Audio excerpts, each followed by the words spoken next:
जब लड़ाई लड़ेगी एसडीपीआई, लाठी खाएगी एसडीपीआई, जेलों में जाएंगे एसडीपीआई के नेता, उनके कार्यकर्ता, तो मुझे बताइए कि आपके वोट का हकदार फिर कौन बनता है? आपकी आवाज उठाएंगे तो यकीनी तौर पर आपके और हमारे वोटों का हकदार भी एसडीपीआई के कैडर और के जिम्मेदार बनते हैं। हमारे इरादे साफ हैं, हमारी नीयत साफ है, और ये पार्टी वो पार्टी है जो इस मुल्क में तमाम समाजों की आवाज उठाने का काम कर रही है।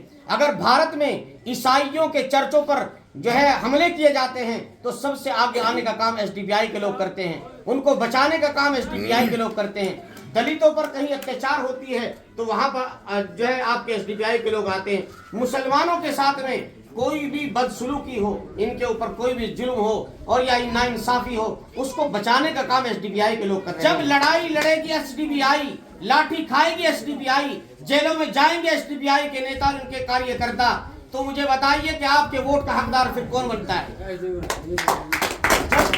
ये लोग आपके लिए जेलों में जाएंगे, लाठी खाएंगे और आपकी आवाज उठाएंगे तो यकीनी तौर पर आपके और हमारे वोटों का हकदार भी एसडीपीआई के कैडर और के जिम्मेदार बनते हैं। अल्हम्दुलिल्लाह हम लोकसभा कैराने पर बड़ी मजबूती के साथ लड़ रहे हैं और इंशाअल्लाह उल अजीज हमें हर सूरत में अल्लाह कामयाबी देकर रहेंगे। क्यों? हमारे इरादे साफ हैं, हमारी नीयत साफ है, के प्रति अपने जहनों में नफरत नहीं रखते। नफरत का माहौल बीजेपी ने पूरे मुल्क में आम किया है। मंदिर, मस्जिद और हिंदू और मुसलमान की राजनीति इस वक्त में पूरी आम कर रखी है, लेकिन हम ये चाहते हैं पूरे मुल्क में हर समाज को साथ में लेकर के चलना आपकी और हमारी जिम्मेदारी है। हर समाज की आवाज उठाना, चाहे वो दलित हो, सिख हो, ईसाई हो, किसी भी मजहब से ताल्लुक रखने वाले हो, हमें चाहिए उनके पास जाएं, उनके दुख दर्द में खड़े हो जाएं और उनको अपने साथ में लेकर के चलें, उनका सहारा बनने की कोशिश करें। मेरे भाइयों, अगर हम चाहते हैं इस मुल्क को आजाद आबाद कराना और इसको तरक्की दिलाना, तो याद रखना यहाँ तमाम समाज के लोगों को बराबर में लेकर चलना होगा, तभी जाकर के ये मुल्क जो है तरक्की कर सकेगा। वरना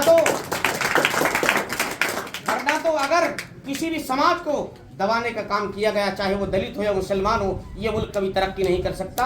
इसलिए आपकी पार्टी अल्हम्दुलिल्लाह पूरे मुल्क में अमन, भाईचारा और प्यार का पैगाम पहुंचा रही है, घर घर जा रही है, हर एक समाज की लड़ाई लड़ने का काम कर रही है। इसलिए मैं सिर्फ आपसे ये कहना चाहता हूँ कि समाजवादी को पहचानिए। हम इसकी खातिर हमने अपना सब कुछ लुटा दिया है, सब कुछ लगा दिया, अपनी इज्जत को इज्जत नहीं समझा, अपनी जानों को जान नहीं समझा, मगर उसके बावजूद इसकी कभी जबान नहीं खुलती आपके लिए, तो फिर ये हमारी वोट का भी हकदार नहीं है। समाजवादी का कुल्ली तौर पर आप बाइकाट करें और समाजवादी को किसी सूरत में एक वोट न दे, बल्कि एसडीपीआई आपके पास प्लेटफार्म आ चुका है। अब तक आपके पास प्लेटफार्म नहीं था, इसलिए आपकी और मेरी मजबूरी थी। हमने गठबंधन को वोट दिया था, समाजवादी ने और आरएलडी ने गठबंधन बना करके मुसलमानों को ठगने का काम किया। पूरे उत्तर प्रदेश में नारा लगा दिया, लो जी गठबंधन आ चुका है, मुसलमानों की आवाज बड़ी मजबूती से जो है उठाई जाएगी। मगर देखिए तो सही, आरएलडी आज है कहाँ? बीजेपी के गोद में जाकर बैठ गई। आपको कहां छोड़ा? उसी रोड पर बेसहारा छोड़ करके वो अपने काम बनाने में बैठ गए। वो तो अपने लोगों को नौकरी दिलाने की बात कर रहे हैं, वो तो अपने लोगों को रोजगार दिलाने की बात कर रहे हैं, लेकिन मुसलमानों के लिए कौन बोलने वाला है इस मुल्क में? मेरे भाइयों, इंशाअल्लाह उल अजीज एसडीपीआई आपके लिए नहीं बल्कि पूरे मुल्क के हर समाज के लिए बोलने का काम करेंगे इंशाअल्लाह। और हर समाज को नौकरी दिलाने का, इज्जत दिलाने का, कारोबार दिलाने का काम एसडीपीआई के लोग करेंगे। मैं आपको बताऊं एक छोटी सी बात, देखिए जब आप अपने प्लेटफार्म को मजबूत कर लेंगे, उस वक्त में आपके पास आरएलडी भी आएगी, बीएसपी भी आएगी, समाजवादी भी आएगी, कांग्रेस भी आएगी। फिर हम उनसे समझौता करेंगे। बताइए मुसलमानों को कितने रोजगार मिलेंगे, बताइए मुसलमानों को कितनी नौकरियां मिलेंगी, कितने कारोबार मिलेंगे, मुसलमानों की जान माल और इज्जत आबरू की कितनी हिफाजत की जाएगी। उस वक्त में हम उनके सामने आंखें से आंखें मिलाकर बात करेंगे। उससे पहले आपके कोई नेता उनसे बात नहीं कर सकते, उनमें हिम्मत है क्यों? उनको डर है अपने टिकट को कट जाने का।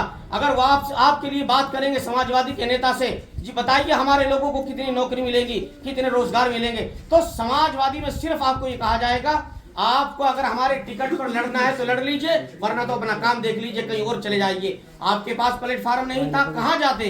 बीएसपी के पास जाते, वो भी आपकी आवाज उठाने के लिए तैयार नहीं। कांग्रेस भी ऐसी ही है जैसी बीजेपी, याद रखना आप इस बात को, चूंकि कांग्रेस भी, उसकी भी नीयत साफ रही है। आप इसको अच्छी तरह से समझ लीजिए। कांग्रेस अगर चाहती तो मुसलमानों को अपने बराबर में लेकर के चलती। कांग्रेस अगर चाहती तो मुसलमानों को इज्जत देने का काम करती। ये सारे कानून कांग्रेस के जमाने में बने हैं और सारे कानून आज जो लगाए जा रहे हैं कांग्रेस के जमाने से लगाए जा रहे हैं। इसलिए आपको हमें अपने आप को पहचानने की जरूरत है और इंशाअल्लाह उल अजीज अपने प्लेटफार्म को मजबूत करने की जरूरत है। हम इंशाअल्लाह आगे बढ़ेंगे और हमारा प्लेटफार्म तैयार होना है।